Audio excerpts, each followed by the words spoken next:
Olá, sejam bem-vindos ao Hub Cybertech Brasil. Hoje nós estamos com Andréa Tomé. Andréa é uma especialista e uma figura muito conhecida no setor de cibersegurança, uma grande líder nessa área. Andréa, muito obrigada por falar conosco. Jaque, o prazer é todo meu. Estou aqui na minha segunda passagem por Cybertech BR. Vai ser um prazer conversar contigo. Muito obrigada. Para começar a nossa conversa, Andréa, a ONCE, que é a entidade que você representa aqui no Brasil, tem como um dos principais objetivos reduzir o gap, né, de conhecimento em cibersegurança. Eu queria saber de você o que é que isso significa hoje aqui no Brasil. Estou nessa jornada. O ONCE me surgiu como um grande presente ali em agosto de 2019. Eu fui indicada por um antigo chefe meu, Marcelo Bezerra, ex-Cisco, inclusive, para Letícia Gemmel, também ex-Cisco, que trabalha nos Estados Unidos, uma brasileira que trabalha lá fora, procurando uma ONG para poder, como ela atendia a Latam e tinha poucas mulheres com quem ela interagia, ela começou a procurar uma ONG para se associar para tentar ajudar a ter mais mulheres no setor. E descobriu que em Latam não existia. Nos Estados Unidos existiam várias, em Latam não. E foi aí que ela teve o insight, a ideia de criar a própria ONG. Então ela chegou, começou inaugurando México, creio que cerca ali de março, abril de 2019, lá para junho, julho foi Colômbia, que inclusive hoje é o nosso capítulo que olha por Latam inteiro, todos os países que falam espanhol, exceto o México, e chegou até mim em agosto. Então eu fui o terceiro capítulo aqui, mas hoje já que a gente tem gente assim de mais de 40 países inscritas na UOMSE, e essa jornada, né, de aumentar o quórum de mulheres em cyber e reduzir o gap de conhecimento, ela é mágica. É uma delícia. Eu acho que eu descobri que eu não sabia o que era trabalho voluntário, filantropia, acolher o outro, até sentar nessa cadeira aqui em cima, olhar para baixo e falar, meu Deus, vamos lá e vamos acolher quem precisa. Então, tem sido algo bastante desafiador. As pessoas aderem, mulheres, homens, pessoas de diversos gêneros, raças. A gente está rodando um programa agora com a Microsoft que acolhe, leva a certificação e conhecimento, né, para mulheres, negros, PCDs, pessoas acima de 50 anos. E aí eu falo, meu Deus, eu estou saindo de apoiar somente a mulher para olhar um pouco mais para a diversidade de verdade, né? E dá até medo, fala, será que eu posso? Tem que estudar mais, mas enfim, é uma jornada mágica. Andréa, e hoje você considera que o número de mulheres nesse setor já é significativo? Não. As pesquisas mostram uma evolução, sim. Então, lá em 2019, a gente falava de 20%, lá para 2020, 2021, a pesquisa do SC Square já mostrou uma evolução para 24%, mas olhando o mundo. Recentemente, eu vi um recorte de pesquisa já por país, também na casa dos 24%, mas no Brasil um número de 13%. Então, a gente está... Eu falo que 24%, 25% é como se a cada reunião, 4 pessoas numa sala de reunião, uma é mulher. A gente sabe que não é verdade. Então, não dá para... No Brasil, não é 25%, de forma alguma, né? Mas a gente está crescendo, tem ali todo um desafio ainda de levar a mulher para uma posição de liderança em cyber, mas elas estão chegando com força total, em linha de estudo, iniciantes, transição de carreira, evolução de carreira, mulherada está chegando forte. E por que você acha que as mulheres ainda estão descobrindo essa área? 13% é um número baixo, 25% também é baixo, né? Qual é o inibidor? São diversos, já que pelo que a gente vem estudando, né? Porque uma das coisas é a gente tentar estudar a causa raiz para transformar os nossos programas em elementos que trabalhem essas causas raiz. Então, primeiro, né? A menina não tem uma referência, aí vamos falar de carreira STEM, não só de segurança. Você não ganha um computador, você ganha uma boneca, você ganha uma vassoura, uma panelinha, que são os brinquedos tradicionalmente dados para as meninas, e os meninos ganham as coisas mais eletrônicas. Isso é fato. Por mais que hoje as escolas estejam reagindo a isso, os pais estão reagindo a isso, mas a gente vê que a educação ali ela não está muito direcionada para que a mulher acredite que ela pode. E a menina não tem uma referência de uma mãe, uma tia, uma vizinha que trabalha em cybersecurity, uma hacker, uma membro de Red Team, né? Então começa ali, quando você vai para o ensino médio, o foco é mais tecnologia em geral, né? Segurança não tem ali muita ênfase. A apresentação na universidade, né? Eu tenho hoje, para graduação, muito mais cursos de tecnologia em geral do que cursos de segurança. E mesmo assim, a mulher ela ainda tem N fatores contra, né, que vão desde o julgamento de mulher não saber programar, não tem lógica, se vai para tecnologia, vai para a área administrativa, se vem para segurança em GRC, governança, risco e compliance, aliás, é minha área de especialidade, amo de paixão, mas tem todos esses, a questão de estereótipo, de tendência, de atuação das pessoas, do que elas dizem, e a mulher tem um fatorzinho ali que vai contra também, que a gente vive tentando trabalhar na OMS, que é a síndrome do impostor. Então, se eu chegar e disser, você não pode programar, você não entende disso, ela acredita, internaliza e muitas vezes isso se transforma em barreira, né? A mulher é mais sensível a esse tipo de coisa. E o homem, ele já é mais arrojado, ele já se joga para um job description, se ela não tem ali 100% ou perto de 100% dos requisitos, ela não se candidata.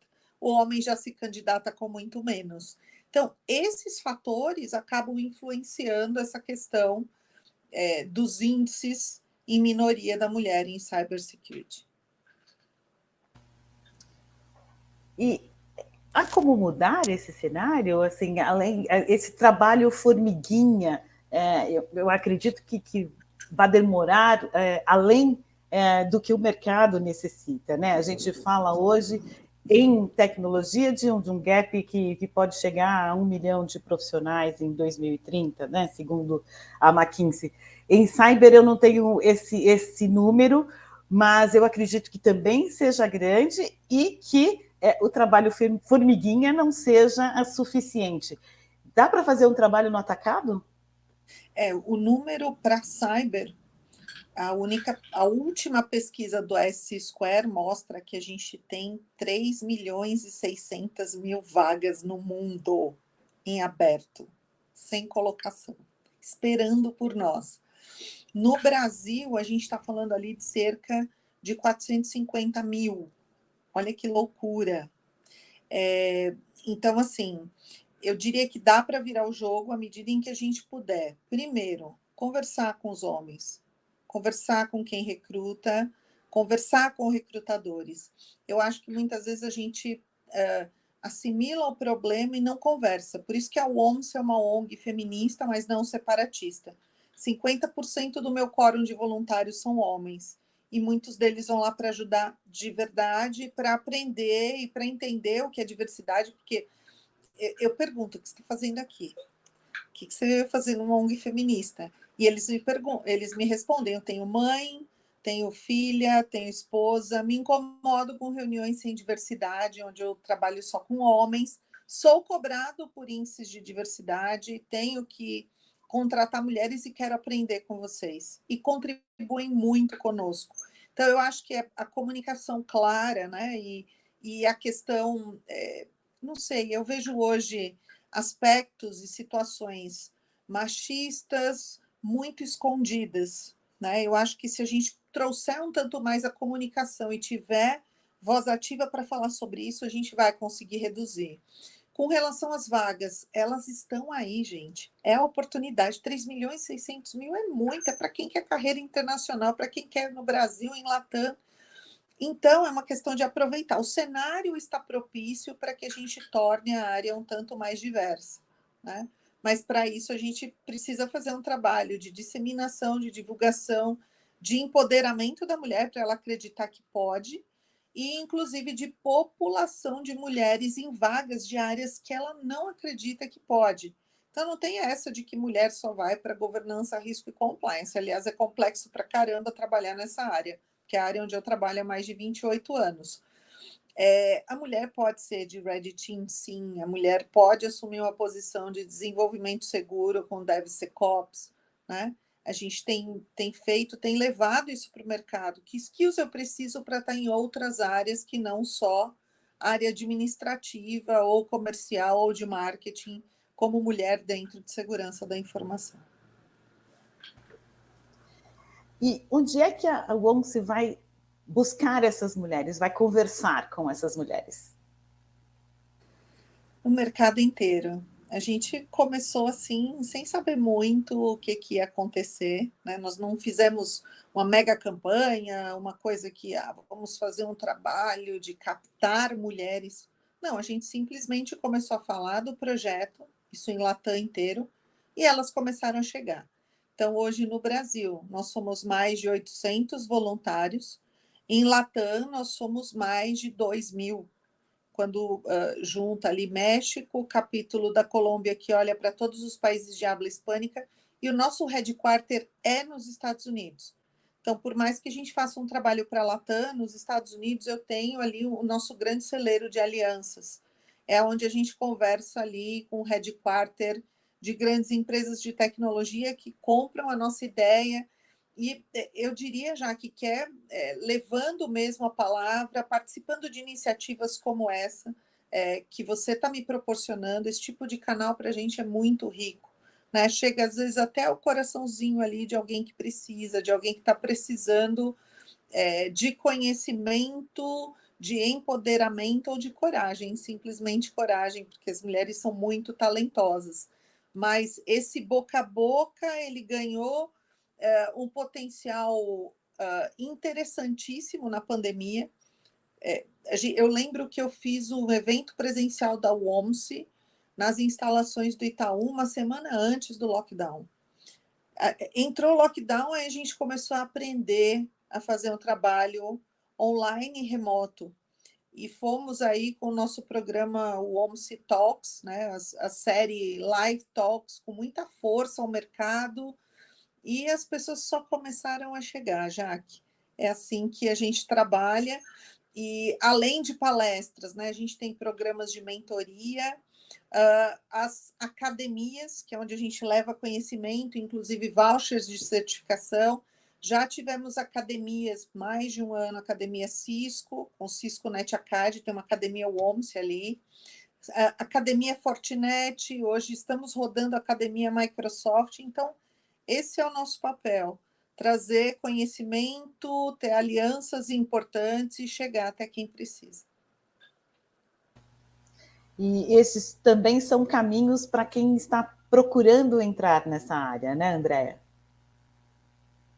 Sim. Os novos entrantes, né, sejam ali estudantes, pessoas que... eu qualifico o profissional em transição de carreira também como um novo entrante, porque a gente recebe pessoas assim de áreas totalmente distintas, né? Já vi em recolocação em cyber gente que foi formada em moda, gente que é formada em outras áreas totalmente diferentes, se apaixonam, começam a estudar, então é um novo entrante. E eu diria que a gente tem um programa aqui muito importante, que é o OMSI Tech, onde nós levamos conhecimento para as universidades, ou com eventos pontuais, palestras pontuais, ou com uma grade completa.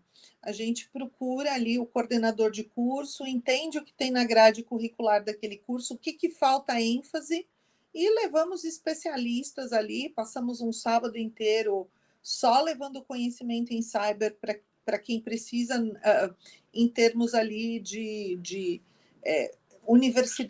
para os universitários em si. Muito legal. André, eu queria falar com você agora sobre salários. Existe uma diferença histórica em todos os setores dos salários mulheres-homens. Considerando que em cyber, em tecnologia, A gente vive o pleno emprego, né? Os profissionais não têm dificuldade, como você mesmo mencionou, há uma imensidão de vagas disponíveis. Existe essa diferença salarial entre homens e mulheres no mercado de cibersegurança? Esse é um. Você viu que quando você me perguntou de causa raiz do porquê que não tem mulheres, eu te dissertei diversas fontes. Esse é um tema que eu procuro estudar há um bom tempo e nunca chego a uma conclusão, Jaque, porque eu acho que a solução seria tão simples, né? O RH ele tem a faca e o queijo na mão para não deixar que isso aconteça. Então, a política salarial ela é igual para todo mundo, independente de gênero, independente de raça, de classe social, é por conhecimento, né? Mas eu vejo na prática ainda uma diferença razoável salarial entre homens e mulheres. Passei por uma situação que para mim foi uma aberração aqui na UOMSE, um grande especialista de mercado, né? Como muitos me pedem, André, eu preciso de uma mulher, eu quero uma mulher no meu time. Vê o que você tem aí na UOMSE, vê se você acha alguém para mim. Ok, vamos lá.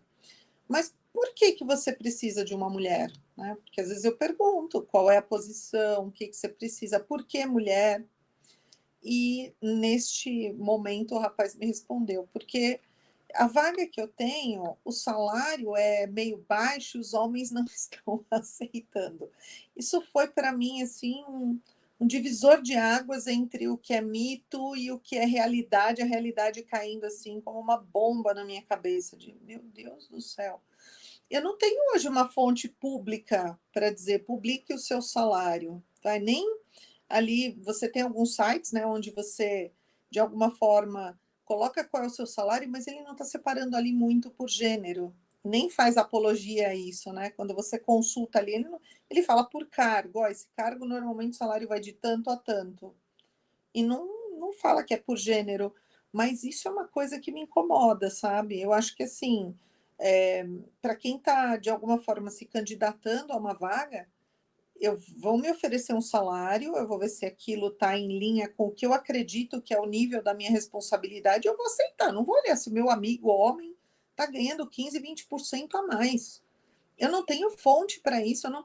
Então, é algo que a gente não controla, não tem como resolver, e está nas mãos de gente que poderia estar resolvendo essa história, eu só tenho o sintoma aqui na ponta, né? Que são as pessoas dizendo, olha, eu estou ganhando muito menos, eu descobri, quando você descobre ali no boca a boca, no dia a dia, que alguém que faz a mesma coisa que você ganha razoavelmente mais. É uma coisa que ainda é um incômodo, é uma coisa que para mim ainda não está bem resolvida. A gente vem falando agora sobre o comportamento de quem está na área, né? O dia a dia de quem está na área. É uma área que exige muita dedicação, muito estudo, muita certificação e muitas horas de trabalho, né? E, em paralelo, a gente tem muitos registros de burnout e uma preocupação muito grande com este fator. André, eu queria que você avaliasse o profissional de cibersegurança, a mulher de cibersegurança, está sofrendo algum risco? Eu acho que a gente tem que dar um passo atrás para estudar um pouco essa questão, né, desse fenômeno do burnout. Existem N profissões que nos colocam ali, de alguma forma, sob pressão e em risco e podem, de alguma forma, manifestar o burnout mais do que outras, né? A gente tem muito ali gente de produção, de operação, enfim, não é algo exclusivo de cybersecurity, mas a guerra mundial, né, a guerra cibernética mundial, é um fator acelerador. O tamanho da responsabilidade que eu tenho, que é praticamente de defesa. Né? Eu me sinto, quando eu palestro para crianças, eu falo, eu me sinto uma super-heroína, porque eu tenho que ajudar a combater o mal. E o mal você não vê. E ele é mais criativo, tem mais tempo e está diante de você. Então, todos esses elementos, de alguma forma, fazem, né, com que a gente se sinta pressionado. Mas aí eu posso ter fatores, sim, onde o ambiente de trabalho é tóxico, onde eu possa ter uma liderança tóxica, mas aí você concorda que não é massa, é pontual. E a gente está vendo uma tendência, né, de relatos de burnout meio que em massa para as profissões não só de cyber, mas em tecnologia. Como eu sou consultora a vida inteira, já que eu já gosto logo de montar um procedimento e uma forma de responder as coisas. Então, a gente precisa trabalhar cada vez mais, né, a saúde mental, não só a física, e conseguir trabalhar a questão de resiliência, porque eu já sei qual é o meu risco, eu já sei onde é que as coisas vão pegar. O momento onde eu tenho que estar mais centrada é no dia de um incidente, de um eventual incidente, que é onde eu tenho que estar alerta, estudar o que aconteceu, ter uma habilidade de resposta muito grande. Então, essa questão desse soft skill é que eu acho que as empresas e que o mercado em geral precisa começar a trabalhar melhor, né? A questão do quanto a gente é resiliente para aquele ambiente, para aquela cultura e para aquela função. Não é só te mandar ali, vou te mandar numa sessão de coach, comunicação não violenta. Puxa, tem todo um entorno, né, além das cobranças que o ambiente proporciona para a gente como elementos de pressão, e o tamanho da responsabilidade de qualquer profissional de cyber. Ele não precisa ser no nível gerencial ou um diretor. Ele tem que, de alguma forma, ajudar a empresa, né, em termos de defesa. É uma posição de defesa e que automaticamente traz uma responsabilidade enorme. Então, a resiliência, cada vez mais, é um elemento que precisa ser trabalhado nos profissionais para que eles tenham sucesso. Agora, já caminhando próximo ao final da nossa entrevista, André, eu queria que você dissesse para a gente o que te preocupa enquanto profissional e enquanto líder da ONCE. Enquanto profissional, me preocupa normalmente a velocidade com a qual os atacantes se desenvolvem e estão a par das novas tecnologias, né? Às vezes a gente vê hoje, né? Eu andei falando bastante de segurança no metaverso, antecipando essa tendência. Puxa vida, com uma pesquisa simples, você já vê que muitos modelos de headsets, sensores aeroespaciais, drones, carros autônomos já tiveram seus códigos hackeados. E a gente nem começou ainda a usar em massa, né? Nem tem ainda um custo-benefício que faça com que eu consiga usar, trazer a tecnologia de ponta, como o IoT, os wearables para dentro de casa, ainda alcançando todos os tipos de população, independente, né, do seu poder econômico. Então, isso me dá medo, já que a velocidade histórica, né, com a qual, e a gente trabalhando ali sempre atrás, sempre na resposta, e muito menos na pesquisa e na antecipação do risco. Essa falta de visão de risco, de análise de causa e consequência prévia, isso me dá medo. Com relação ao ONCE, eu acredito que, e ali eu trabalho muito mais, né, não só colaborando com o mercado, mas a questão de diversidade, as pessoas acreditarem que o que a gente está falando não existe. Sabe, a sensação de descrença, de que, não, isso é mimimi, isso não acontece. Não, isso acontece sim, né? Acontece sim. Eu tenho mulheres rocha, tenho mulheres cristais. A rocha, ela só aguenta um pouco mais. Então, às vezes, aquele ambiente, ela tem uma resiliência maior e ele, às vezes, é tóxico, ele é machista, ele tem uma série de elementos ali que precisam ser trabalhados, mas por conta da mulher ser muito mais forte e resiliente, ela não leva isso à tona. Isso me dá medo em como é que a gente vai conseguir. E uma outra questão que, estudando, né, diversidade, me preocupa é a questão de algumas empresas no mercado levarem a questão de diversidade meramente como um indicador. Diversidade envolve pessoas, envolve atitude, envolve acolhimento, conexão, é muito mais do que só alcançar um indicador, né? E aí é importante pensar não só em aumentar o quórum de mulheres em percentual para alcançar um índice, mas como é que eu trato essas mulheres depois que elas entram, né? É isso que para mim hoje é um desafio, e eu acredito que a gente precisa falar muito sobre isso e levar essa questão para o mercado para tentar ajudar a mobilizar esse trabalho melhor aí nesse sentido. E há alguma ação específica para a mulher negra, Andréa? Existe essa preocupação de acolher a mulher, mas a mulher negra tem um problema maior ainda. Ela está na ponta da fila, no final da fila. A entidade tem alguma ação para acolher, atrair e acolher a mulher negra? Eu diria que sim, sempre. Eu sou uma eterna inconformada. Eu tento fazer alianças com tenho líderes de comunidades negras dentro da UOMSE, mas ainda está longe de estar do jeito que eu queria, né? Eu queria ter uma célula black colorida, UOMSE black, alguma coisa assim, e a gente ainda não conseguiu.